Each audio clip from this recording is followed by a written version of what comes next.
Chers professeurs d'espagnol, chers collègues, l'année 2019-2020 a été caractérisée par de nouvelles modalités d'enseignement et d'apprentissage dans un contexte de crise sanitaire inédite.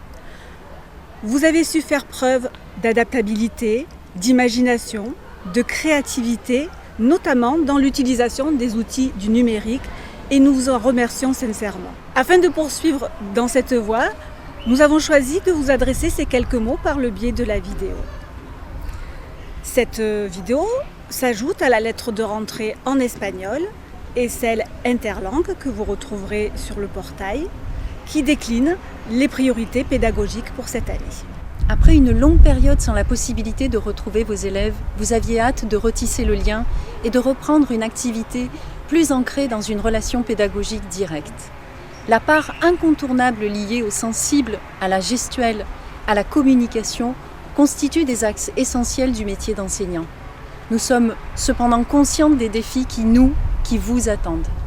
Enseigner les langues avec un masque nous oblige à une réflexion collective. Accentuer un regard, parler plus fort, faire répéter les élèves, identifier celui qui parle, adapter sa gestion de classe. L'hétérogénéité des niveaux de compétences est plus encore au cœur de vos actes pédagogiques. Un temps dédié à différents diagnostics est nécessaire et ne peut se faire qu'en équipe disciplinaire. Il est essentiel de reprendre là où l'élève en est.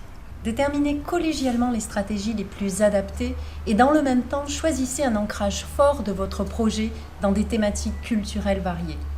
Maintenez une pratique active de l'oral, menez des activités différenciées et selon le contexte et la progressivité des apprentissages, pensez des travaux de groupe à distance ou en présentiel. Il nous faut poursuivre le développement des compétences sociales et émotionnelles chez nos élèves, déterminantes pour la construction des citoyens de demain. Apprendre aux élèves à exprimer leurs sensations, leurs émotions, directement ou par des stratégies de détour, renforce la confiance en soi et conforte la formation générale de chaque élève. Développer l'autonomie et le travail personnel de l'élève constitue un enjeu fort de chaque discipline. L'utilisation accrue du numérique a démontré sa complémentarité avec le travail en classe. Les créations des élèves à distance ont été nombreuses et exceptionnelles. Votre rôle est essentiel. Enseigner, c'est aimer les élèves.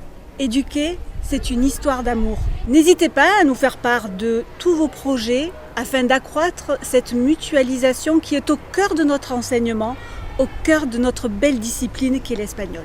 Nous vous sommes reconnaissantes pour votre engagement indéfectible auprès de chaque élève et vous souhaitons une année la plus sereine possible sous le signe de l'intelligence collective et toujours de la créativité.